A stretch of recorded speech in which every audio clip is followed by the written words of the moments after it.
Welcome to episode 3 of Big Head Mode, which is your weekly roundup of some of the biggest news articles that have happened for gaming. So, without further ado, let's crack open a cold one and get right into it.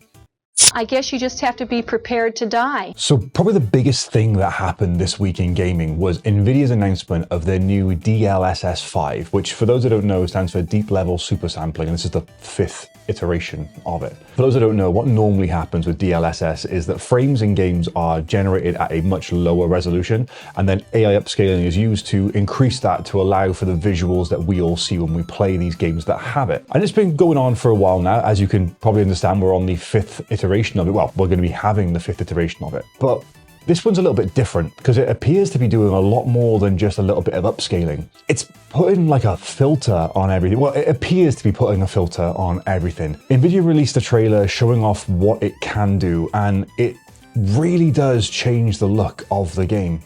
The main sort of draw for this trailer was how it made Grace from Resident Evil Requiem look, and she went from looking like what I would say normal character would look like in that universe to looking like an Instagram model with a full facial change essentially. And Nvidia have said that this is just going to be adjusting lighting and not doing anything too big, but they've kind of flip-flopped on that. And digging a little bit deeper, it does appear as though they are actually going to be doing some generative stuff with part of the AI model, and then the other part of it is going to be putting it all together. And it's just really confusing, and it's really not what anyone has wanted. The response to this has been incredible, but not in the way that Nvidia thought it was going to be. The amount of people that have come out online to talk down this whole thing is quite frankly astonishing, and I'm one of them. I really don't like it. The biggest argument that people have against this is that it is taking away the vision that the directors and designers of these games had when these characters were created by applying this filter to everything. And yeah, you could argue in some cases it makes like the backgrounds and everything look brilliant. Yeah, cool, great. No one really is arguing that touching up the backgrounds, enhancing the lighting and all that is something that shouldn't be done. That really helps because it adds atmosphere to a level, it adds a little bit of, zhuzh to it all.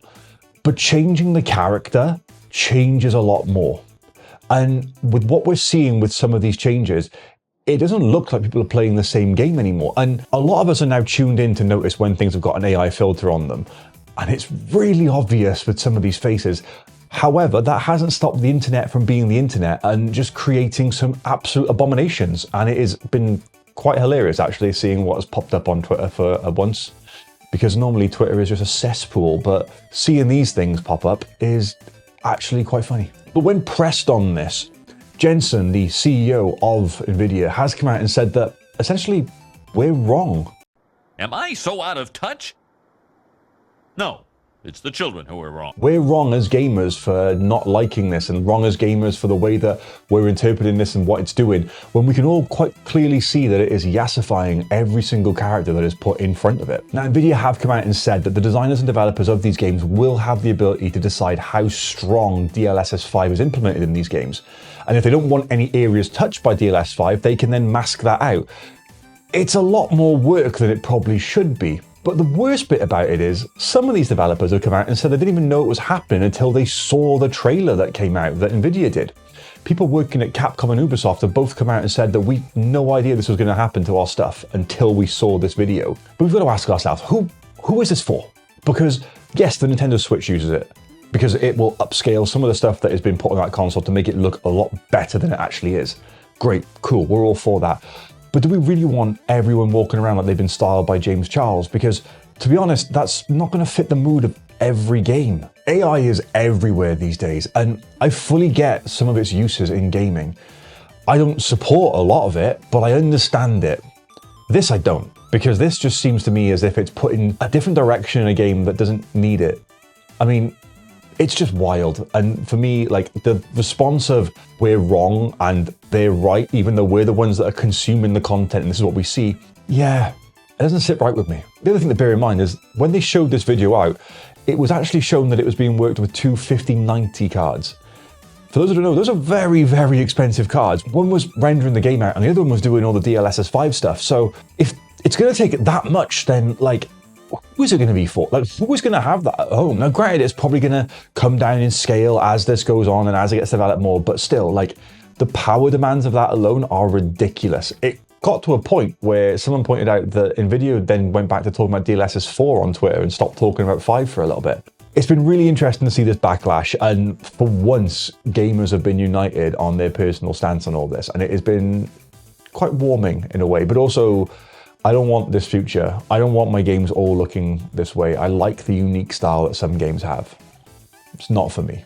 Next up, we have some Nintendo Switch news, and we have two things we're going to talk about with the Nintendo Switch 2. The first one is going to be that there's actually been an upgrade to it recently, which has been quite well received, and actually something that we've all been surprised has taken this long to come out, and that is a handheld boost mode. So what will happen now is if you were to load up certain Switch 1 games into your Switch 2 and play them in handheld mode, it will act as though it is in docked mode. You can enable this in the settings, and it will essentially upscale the game as if it was being played on a TV and not in handheld mode, which can be brilliant for some games. One of my favorite games on the Switch was Xenoblade Chronicles 2. Thanks, Gary, for getting me hooked on a game series, and thank you, Courtney, for being there for me at 2 a.m. when I was crying my eyes out at the end of it. That game was incredible. It looked brilliant, I thought, on the TV. Didn't look so good in handheld mode. There's a lot of characters that kind of didn't have facial expressions or facial features at all. But with this, they're going to have that. And it's going to be brilliant to play some of these games now. And games that are in your back catalogue that you haven't finished yet, or games that just don't have a Switch 2 version, are going to look a lot better in handheld, which is great. That is an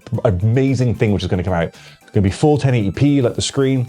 It is just going to look so nice. I haven't personally had a chance to try it yet, but from everything that I've seen online, it looks so good. Obviously though, this is coming with a trade-off, because it's going to be cranking out more power. It's going to be doing more, which means the battery is going to get hit more. Switch 2 is not known for having the best battery life as is, and it's not going to be impacted in the best way by this. That said, it's a nice feature, and if you are aware of that and you are aware that your battery life is going to be hit with it, I see no problem in trying it out. Now, obviously there are going to be a few games that do rely on handheld features that you may not be able to do if they're in handheld mode.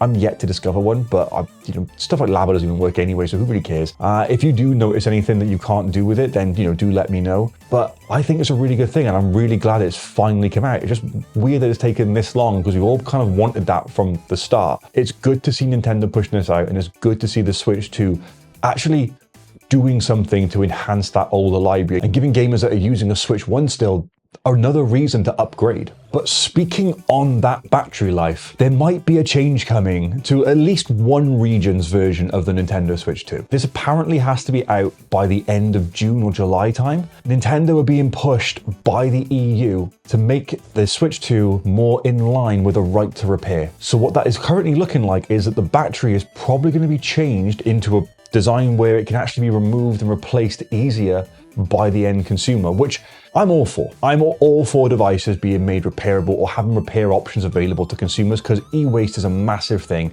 And lithium batteries, I worked in an industry where I would be replacing them on a regular basis, and they can expand, they can do all sorts of things that users don't want them to do. And if it's hard to replace, then that's not good. You want them to be easy to replace. You want users to have that ability to go in, change that battery out, and get it working again, without having to send it off to manufacturers so it's lost in the post potentially, or has shipping delays or anything like that. Giving users more control is only a good thing. Now, this is only in the EU, and we don't know if they're going to drop it as like there's going to be a new version of the Switch, or if they're going to do it like when the Switch 1 had it done to it and it was just sort of changed silently, where they had a little bit of a battery upgrade that was put in there. Was it a CPU? I can't remember what was done with it, but it was something that changed in the first generation of the Switch 1. They changed the boxes and a few things changed inside, but it was nothing really more powerful. We don't know yet. All right. We also don't know if it's going to come to any other regions just yet, but we do know that the EU is kind of pushing for it, and it has to be done by the end of June, July. So fingers crossed that has a positive impact on everything with this. I'm all for it, and who knows, this may lead to third-party batteries being an option. I'm not one who's advocating for modding consoles and voiding any warranties or anything like that. However, if you could upgrade a battery easier to put more capacity in there and therefore play your games longer, especially if you're using that new handheld boost mode, that's only going to be a good thing. And last but not least, we need to talk about a game that came out that I have been really excited for, and a couple of my friends have also been really excited for it, and it hasn't really gone over the way that we all thought it would, and that's Crimson Desert. So Crimson Desert released this week to an applause, but not to the size that we all expected. It's currently sitting at about 78 on Metacritic, with I think one console review. Everything else is PC based, which is not a good sign to start off with. Now, I'm playing it on the PS5, on the base model of a PS5, and I will say this, it is the first game that has given me a reason to go, quality mode actually does look really good. Can I put up with the 30 frames a second or less? It's a very pretty game, but it's also a game where I'm not sure how many buttons they think a controller has, because this is just absurd. Getting used to these mechanics has been an absolute ball ache, and it has not been a fun experience. And why am I crouching when I should be running? Why am I jumping when I want to interact with stuff? It is crazy. That said, the game can be fun, and I'm having a lot of fun being out in the wild and exploring and like just trying to progress the story to a point where I have a bit more like freedom to go around. And I think I'm getting to that point now. Like the intro section does take a while, but if you can persevere, it's quite fun. And I am having a good time, but it is far from a 10 out of 10 for me. I am working on a full review and a full video that I will be doing on that, so you're not going to get like that breakdown by here, but just know that it is something that I'm playing. It is something that I am putting a lot more time into. I'm not streaming that because I'm PS5 and I'm playing that in the living room on the TV, but it is good. It's just, yeah, not what I expected, but it's not what a lot of people have expected. And because of that, Pearl Abyss's stock price plummeted by like 30 points when the reviews hit, which is wild when you think it's already sold 2 million copies. That's not enough. And let's not get it wrong, 78 is not a bad score to have. 78 is a really good score. I think that'd be like a B grade in school. Like, that's class. I'd be well happy with that if something that I worked on got that score. But shareholders wanted 10 out of 10s. They wanted the perfect game. They put a lot of money behind this, a lot of hype behind it, and unfortunately that hasn't paid off. But that is kind of what happens when you make your game idea soup. And I say that because we have had some devs come out anonymously talking about their actual time with the game and when they were building it all up. And one of the big contentious points on it is that the story is very lacking. And that's because apparently it was put in at the very last minute. That's why we didn't see any story trailers. We didn't really know what the actual plot of the game was. And looking back now, yeah, at no point before this did I actually understand what was happening. I just knew the character was called Cliff. And aside from that, I was shrugging. Like, every time a new character showed up in a trailer, we were all like, what? Why are they here? Who are they? Why is that an orc-looking character? I thought we were all humans. But yeah, it's wild that that happened. There's loads of other stuff that happened as well, apparently, where there were developers saying that the leaders would see a game come out and do something really cool or really good, and then they had to implement it into that game. Tears of the Kingdom comes out, all of a sudden you've got the Ultra Hand ability and you've got Sky Islands. They make no sense in the game, but they're there. Loads of little things like that came out which had a massive impact on this game, and it kind of felt like they just wanted to do everything that was popular without actually realizing how it would work in that game. And you can definitely tell that Pearl Abyss have come from a MMO background with, is it Black Desert Online? Because the game feels like it's designed to be an MMO, just with a single player experience. It's really weird. It's really, really, really weird. And the fan base has been torn on it. The subreddit is full of people, half of them who are loving it, half of them who are hating it. Some people who have got loads of copium going on at the moment, some people still huffing on the hopium that it's going to get better. But what I will give Pearl Abyss credit for is that they have responded to criticisms and they are working on patches constantly for it. We've already heard of they're bringing out a new patch to address some of the control issues as well. So fingers crossed that this game can actually start to shine and actually become this incredible game that it has the potential to be. But has it done too much with what it is the question. And I'm gonna honestly say it probably has, but that's not to say that I'm gonna stop playing and stop enjoying it, because I cannot lie, it is gorgeous as a game, all right?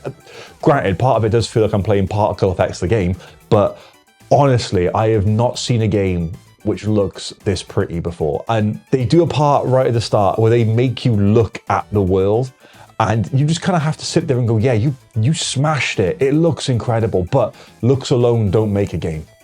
The game itself has to play well. And this is where it's struggling. I'm hoping that these patches will, address a lot of the concerns. But for now, it's nowhere near what I thought it would be, but I'm still going to persevere with it. Keep your eyes out on the channel for a full review of that coming soon, probably within the next week or two. I've got a Resident Evil 9 that I got to work on as well, so yeah. But that is it for episode 3 of Big Head Mode. I appreciate you sticking around for this and joining. I hope you're enjoying this show as well. Just trying to, do something, because I consume a lot of video game news content, and I realize that I like talking about it, but I also like talking about some games as well. I want to kind of like distinguish between like the midweek video and the Sunday videos, so that like you knew what you were getting with each one. So yeah, it's more for me as well as you, but I hope you're enjoying it. Like I said, I'm still working on like tarting up the show and making it a bit more special in that regard. But once again, like, thank you for sitting here. Thank you for joining me. I really hope you've had a class week with everything. I am absolutely exhausted. Work is really busy at the moment, so I'm just doing what I can with this, which is why the streams have been a little bit minimal this week. But if I've got some time, I'm going to be getting that done. I've got more Copia to be playing. I've got more Zelda to get through, and I've definitely got more Resident Evil 9 to sink my teeth into. But yeah, once again, thank you everyone, and I will see you on the next one. Stay safe out there.